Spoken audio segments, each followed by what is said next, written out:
Welcome back to another, I guess the first official episode of Comic Shop Talk, I think is the name we're going to be rolling with. I'm Jose with Memory Lane Comics, and I'm here today with Mr. Joe Covas.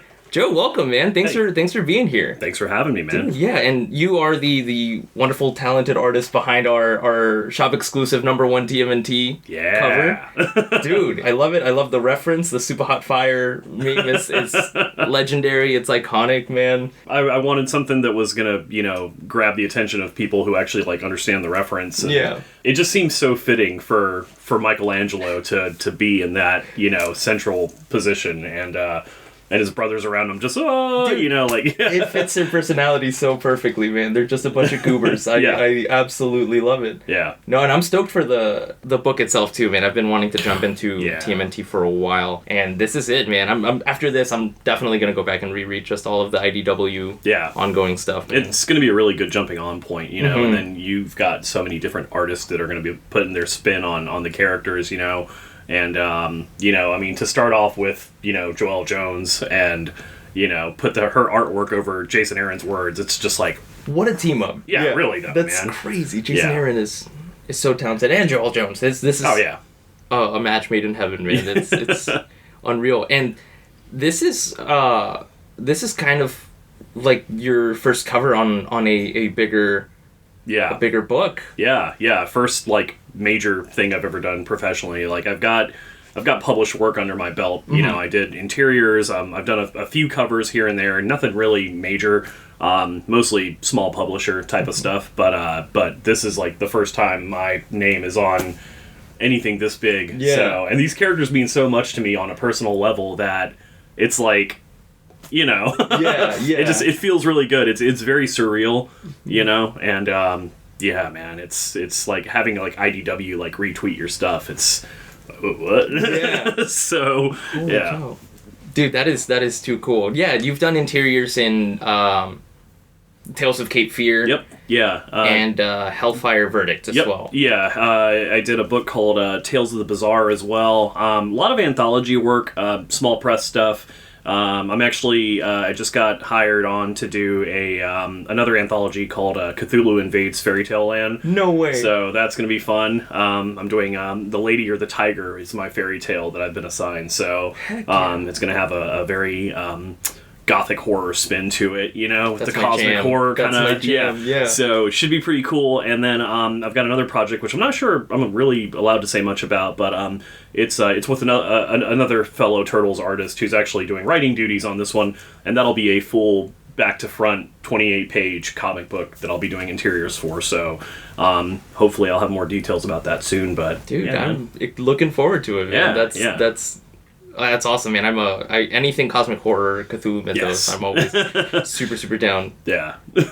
That's awesome, man. And I wanted to hear you talk a little bit about what the process of getting this cover made was like. I mean, the creative process, of course, but what was the back and forth communicating with the publisher, taking notes, and having to adjust? Mostly just a lot of me crying, saying I'm not good enough for anything. So that's about where it was. Oh, no, I mean, actually, it was surprisingly painless. Mm-hmm. I had been speaking with Jake and Ben, the owners of Memory Lane, for quite some time about doing a cover, in some capacity. Mm-hmm. And I never expected it was going to be anything like this, So when Jake and I finally sat down, to discuss doing an exclusive variant, I remember him unfolding a piece of paper in front of me, and I just saw the letters TMNT in the corner, and I was like, what? And so anybody who knows me knows that I've been drawing mostly self-taught since I was 4 or 5 years old, before I think I have cognitive memory to remember any of it. But I do remember at a very young age drawing Ninja Turtles and being obsessed with the toys and the cartoons, and I was very fortunate to get spoiled on Christmas and get a bunch of the little action figures and stuff. So they were near and dear to me. Mm-hmm. And then living in North Carolina, and then moving to Wilmington, and when I was a kid, I found out that they made the movies just a couple of hours from where I lived and grew up, so So there's always been like that hometown connection here, and so one of the big things that we talked about when we started the process of developing the cover was we wanted there to be some kind of hometown connection to Wilmington, even though the Turtles are from New York and that's the kind of their base of operations. We still wanted to see what we can do to fit something Wilmington based into the cover. So what I ended up doing was I took a scene from the first movie where, Michelangelo and this random foot soldier kind of get into a pissing contest and start, chucking off with one another, if you will. And that kind of evolved into this meme, the I'm not a rapper meme, and it's like, so in my mind, I called it I'm not a chucker because it just felt right, and I was like, this is kind of my connection to the first movie that was filmed here locally, and then, keeping it wide enough, to where people outside of Wilmington would understand the reference as well. So I turned in about 3 covers to IDW, and the first time I sent it over to them, they were like, nah, no. Yeah, I was about to say, I think the first, or one of the early renditions I saw of it had the Turtles and the foot soldiers looking closer to the live-action movie. Yes, correct. Yeah. So I had the 3 foot soldiers down here. They were decked out in, like, full movie regalia. And they actually denied it because Michelangelo's hand, the Turtles have 3 fingers, so I had his hand turned like this, spinning the nunchucks, and they were like, you can't do that. It looks like he's flipping off, the audience. And I'm like, oh, that's not his middle finger. But then I thought, well, he's got 3 fingers. It technically is his middle finger. So I was like, okay, so I adjusted it to be more like that. And then after that, like, I heard nothing from them for like 2 weeks, and I was like, oh, stupid! I messed up my only chance, And so they turned around and they were like, oh yeah, it's at Nickelodeon now, and they're waiting to approve it at Nickelodeon, and I was like, oh. So that's when it started to feel kind of like real and terrifying. And then I remember one night I was just like, I just gotten out of the shower and I'm sitting on my recliner, and my fiance's, making dinner for her son, and like I just got the text saying like, congrats buddy, you've been approved, and I just leapt up and scared the bejesus out of everyone. And I was like, I got it. Huge, man. Yeah. It was a good feeling, man, but it was like, it becomes very much like, ooh, the pressure's on. You gotta make it look good. Yeah. So when did the decision to send it off to a colorist come into play? Because I think usually you color your own. I do. Stuff. Yeah, I typically color my own work. And I will say, I'll be the first person to admit, like, my coloring work is not as strong as my pencils or inks. I can do it, and I can get by and make things look nice, but I rely on like a lot of special effects to kind of make things look good, whereas a colorist can just take like color theory and like really make it shine, using correct methods, if you will. So I was very fortunate to get hooked up with Luis Antonio Delgado, who did The Last Ronin. Massively talented. Yeah. Amazing colorist. He's worked on pretty much anything, World's Finest and Ghostbusters, and you name it, the guy has done it, and so I got connected to him through a mutual friend who's also a Turtles cover artist, who I was fortunate enough to meet and become friends with on the convention circuit, and I've told you this before in the past. It's like, man, I didn't think this guy was gonna like talk to me at all, and like, I think like within 30 seconds he responded to me and he was like, hey, what's up, man? Like, what's going on? And I was really taken aback by how kind he was. And, I told him, I was like, this is my budget. This is what I'm doing. Here's the image. Is this something that you can do? And he's like, well, I don't really have time for it, but like, I'll still squeeze it in. And I'm like, okay. And so I didn't really know what to do, so I ended up paying him a little bit extra, and he was like, hey, you didn't have to do that. And I'm like, no, please, it's fine. Oh, man. And so it was like $25 more or something like that, just to say, like, thank you, like, buy yourself a cheeseburger or something. Yeah. But he, he turned around, and dude, like, within a day, I had this amazing cover, and so we resubmitted it to IDW, and they were like, ooh, the turtle shades need to be a little bit different. So, so like very limited notes that they gave me. For instance, when I turned it in, Donatello's still going to have his synthetic shell in the new run. So, and I drew it more traditionally, which there's not a lot of room to show off his shell in his position. So, but he's got these like bolts, around the edge of the shell. So, so like I went back and added that. They were like, oh, Leonardo also has a scar on his eye. Man. So I went back and did that, and then Louise went and he adjusted the colors so cool. appropriately, and like then that was it, man. It was Yeah, so it wasn't as crazy as a process as I thought it would be. It was mostly just a lot of like being terrified that they were going to come back and be like, actually, we don't like this, so no, you know. Oh man. So yeah, Man, that is so cool. I mean, it's awesome that they adjusted them to fit like the continuity of the story. Yeah. That is beyond cool. Yeah. No, I'm excited. You know, I have not read like a Turtles run outside of The Last Ronin in a long time. Yeah. So I'm really excited to kind of use this as a springboard to get back on it because, like I said, I love these characters, but I admittedly have never really followed the comics as closely as I'd like to. Yeah. But there's just so many of them at this point. Lot, you know. Same. I mean, my relationship with the Turtles is pretty much the '90s movies, and I'd love to, and The Last Ronin too. The Last Ronin is phenomenal. How has this cover in particular affected your convention?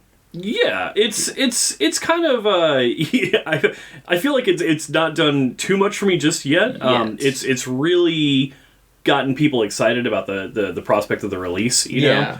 But, you know, at conventions, people like tactile things that they can purchase and take home right then. Sure. I've got this portrait here displayed on my table, and I've been telling everybody about it. I'm like, hey, I did my first Turtles cover, you know, and everybody's like, oh, that's really cool, good job, buddy, you know. But it's like, I feel like when the book releases, it's going to be a different story altogether. Oh, man, you're going to be crushing, I think, at GalaxyCon coming up. That's going to be crazy because GalaxyCon takes place the day after this book releases, so it's going to be fresh. Exactly. I'll have my inventory with me, and I'll be able to sling that book hitting the ground running, man.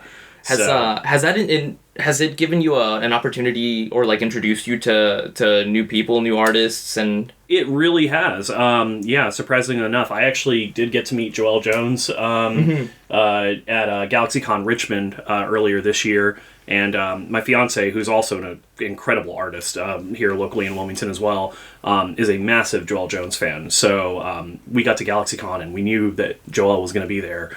And my fiance Mercedes was like, we've got to go meet her at some point. And so on day one, you know, it got kind of crazy during the first opening hours. But she took a copy of Lady Killer with her, and so she's got like the compendium of Lady Killer.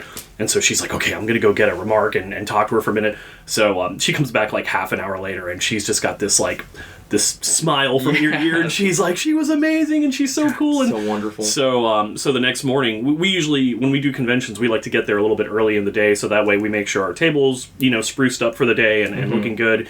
And then what we're really doing is we just want time to walk around and see for sure any friends who might be there and, you know, do a little shopping and whatever.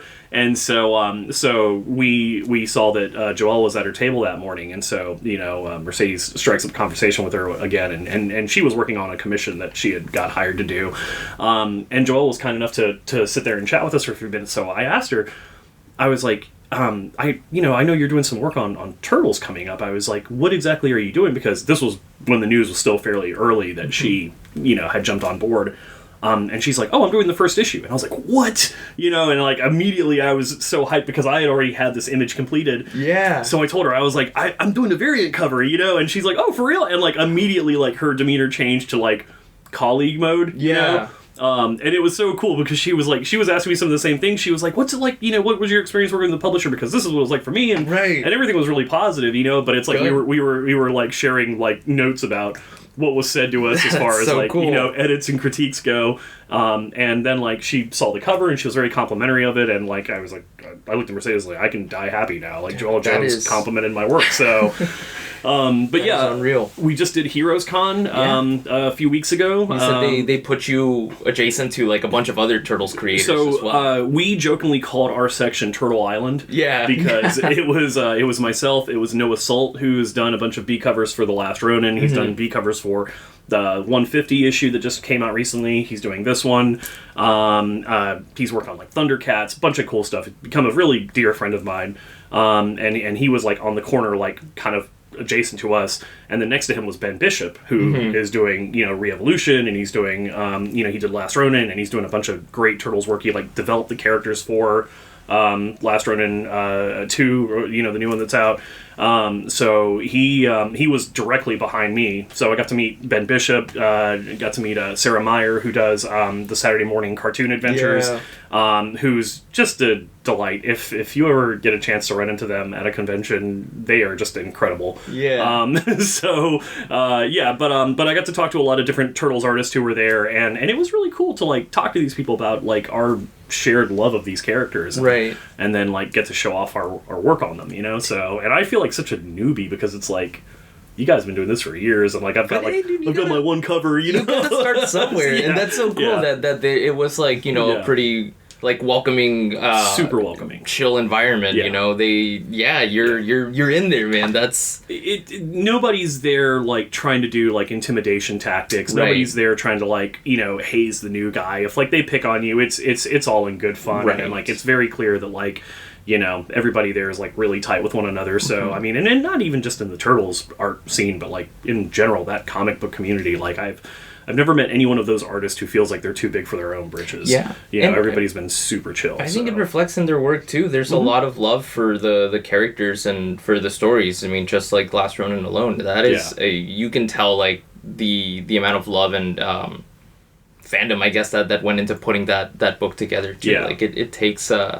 It takes that kind of person, I think, to do something that special. Yeah, for sure. Yeah, I think the one artist that I met who I was like, I don't think this guy likes me, was Larry Hama. Yeah. But then it just turns out he needed coffee. Yeah. So somebody hands him a cup of coffee and like he was like, hey, how's it going? And I was like, hi. You know? Iconic, man. That is too cool. He was a cool guy, though. I know we've talked about this a little bit, how, you know, you got this cover done, how you're like, well, what's next? How, you know, is this going to be the only chance I get at working on like a Turtles project like this, but what's next on your radar?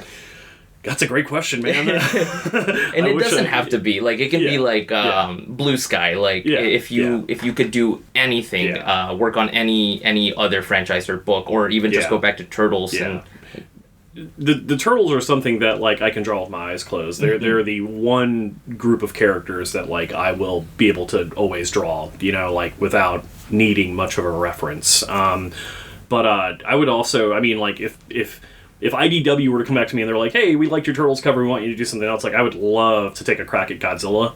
Oh, love to draw Godzilla. Like, I just want to do a cover. Like, I've got this one image in my head that I would love to turn into a cover, but I might just draw it for fun anyway. Yeah. And Put then it out there, yeah. And then I'm also a big fan of like G.I. Joe, and I know they've got their new universe being set up through Skybound. So they're rolling through, dude, and it's such a good series too, man. Incredible, man. I'm stoked for the new #1, like the new G.I. Joe #1. Like all the minis they've been doing have been solid. Yeah, Duke and Cobra Commander were both amazing. I just picked up Scarlet and Destro. I haven't cracked them open yet, but I just got them.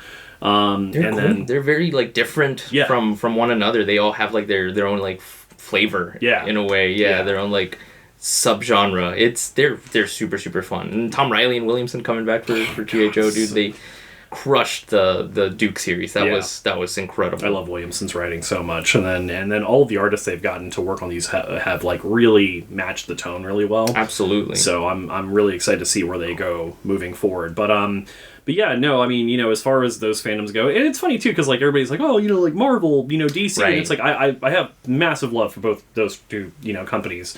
You know, I mean, I'm a huge Spider-Man fan. I love Spider-Man, but that's a character that like I will draw for fun, but the prospect of drawing him professionally terrifies me just because he's always, you know, you got to put him in such cool moves, and for sure, and like, you know, and every time I see somebody draw him, I'm like, oh, that's a great pose. I didn't think about the anatomy is literally wild. Yeah, and I'm like, okay, so I'm just gonna draw him standing on a street corner, like, hello, you know, like I feel like that would be a very intimidating fandom to jump into too. Like to draw Star Wars, like that'd be, you know, cool. Spider-Man, but it's so big, like that fandom is so massive and diverse that I feel like it'd be very intimidating. No matter how like great of an artist you are, there's always going to be someone who's like, that's not what Spider-Man's supposed to look like, or like exactly. No, I don't know, man. There's a lot that I'd jump into. I think at this point I would just love to be able to do something on a more professional level. and kind of be able to get away from like the grind of a 9 to 5, you know. Oh, 'Cause, absolutely. It's not you do one cover and you're set for life, you know, like I still need health insurance, you know, I still Yeah, need to be able to pay my bills. And so, so this has given me an outstanding opportunity to like really get my foot in a door, but Get your name out like there. I need to keep walking through it, so to speak. Keep working at it. And I think you had mentioned that you reached out to someone else. I don't remember who it was, but someone else that worked on, I think, this Turtles book. Or because you saw like one of their tweets that said that they didn't know if they would get an opportunity like this again, and it... Rhonda Pattison, yeah, the colorist. Yeah, she had posted a tweet saying that, you know, she wasn't too sure where she goes from here. Right. And you know, she was very kind to respond, and I basically told her the same thing. I'm like, it's like, if you know me and you've heard me talk about this cover, I've told you, and I know you've heard me say this before, it's like, I don't know if I'll get to do anything else professionally, but I'm grateful that I got to dip my toe in this universe for just a second, if nothing else, you know? And that's kind of the I guess the mindset is like, you know, what happens next? Where do I go from here? Is anybody, you know, from the publisher like keeping an eye on my work? You know, like, are they seeing like, okay, what can we get this guy to do?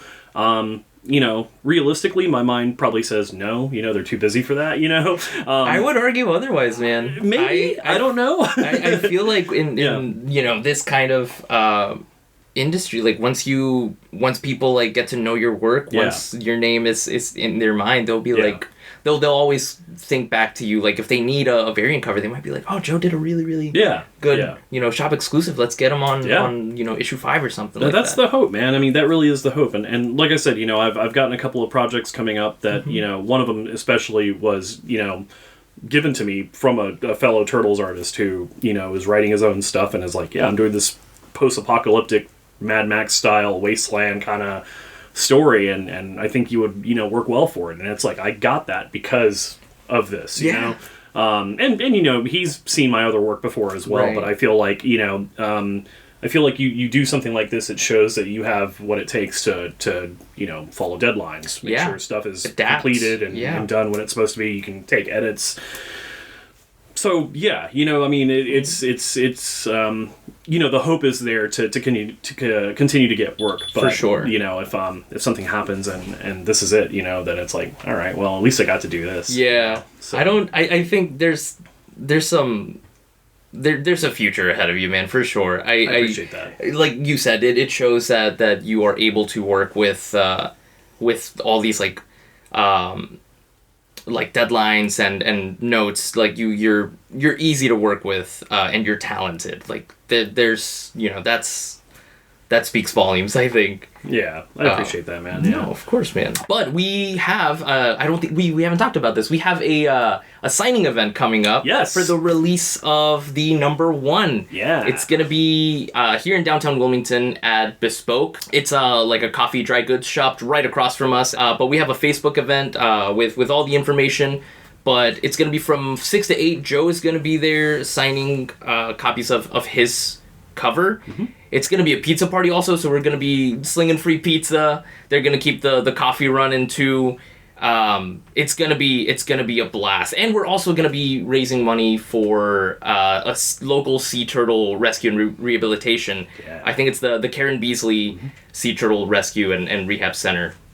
So we're going to be selling raffle tickets. I think we're settling on like $1 a pop, and all the proceeds go directly to the turtle rescue, and you could get a chance to win a one-of-one Joe Covas print of Raphael. It's amazing, but it's a really, really cool, unique one-of-one print. It's very special, and it's for a great cause. Yeah. We're also going to be donating 10% of any turtle merch that we sell that day to the Turtle Rehab Center. So we're just trying to raise as much money as possible to, you know, for a good cause. And, you know, the hope is that we get, you know, 100 people lined up outside of the door, and, you know, people come out to help save some sea turtles and get themselves a piece of exclusive art. But I mean, you know, honestly, man, I'm just grateful for whoever does show up and, you know, show support.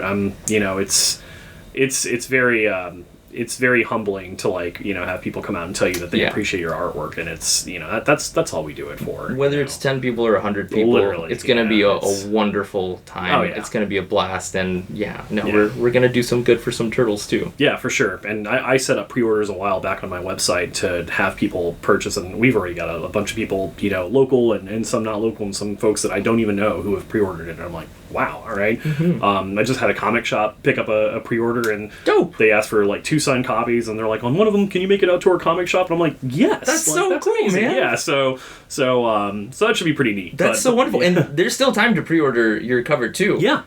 I think if you pre-order ahead of time and you go to the event, you have like these bonus little prints. I've told anybody who has already pre-ordered the comic through my website, if they show up to the signing as well, you know, as a show of support and as a way to say thank you, I'm doing a black and white version of the cover without any of the trade dress on it, so it'll just be like the original black and white. I made the cover digitally, so obviously it's just going to be a print. It's not like an original that I did, but I will sign them in person, so if anybody's interested in that. But yeah, just as a way to say thank you, to give them something that you're not going to be able to pick up at like a Comic-Con or something like that. So yeah, dude, that's a really cool, sweet, unique thing to do. But no, man, I'm super stoked. I think this is going to be a good time. At the worst, it's going to be a great time. Yeah. But yeah, Joe, thank you so much for giving us time out of your day, and thanks for having me. Giving us so much time. You put together an incredible exclusive cover for our shop, man. That is too cool. Thanks, man. This shop means a lot to me, man. It always has. You know, the people who work here, the people who run it, you know, have always been, you know, good friends of mine, and like, I want Memory Lane to be here long after I'm gone, you know. So I'm grateful that they gave me the chance and that they believed in me enough with their name brand to do something like this. So yeah, man, I'm excited. You know, I was grateful to be able to do this for you guys, and you know, hopefully it's not the last one, man. So no, man, I think this is the first of many for sure. Hopefully so. We'll see. Sweet. Well, thanks for tuning in, guys, for our technically the first official episode of this little series we're trying to start here at Memory Lane Comics. We have a few guests in mind, but we'll keep you guys posted. We'll try to release these at least like once a month. But we have a bunch of other cool content coming too, so go ahead and subscribe to the YouTube channel. We have some cool like Hot Toys reviews, more of these interviews coming, and just a bunch of, you know, goofs and gaffs in store too. But I think you're gonna like what we're cooking up. But yeah, thanks for tuning in. You can find us here at 201 Princess Street in downtown Wilmington, North Carolina. And go ahead and mark yourself as going in the Facebook event, and let's do some good for some turtles and show Mr. Joe Covas some well-deserved support. Truly. Thanks, guys. Bye. This episode was recorded at Memory Lane Comics. Check out our shops in downtown Wilmington, North Carolina. Follow us on Instagram at Memory Lane Comics and at Memory Lane Comics Part 2. And on TikTok at Memory Lane Comics and Toys. Links to all social media in the episode description.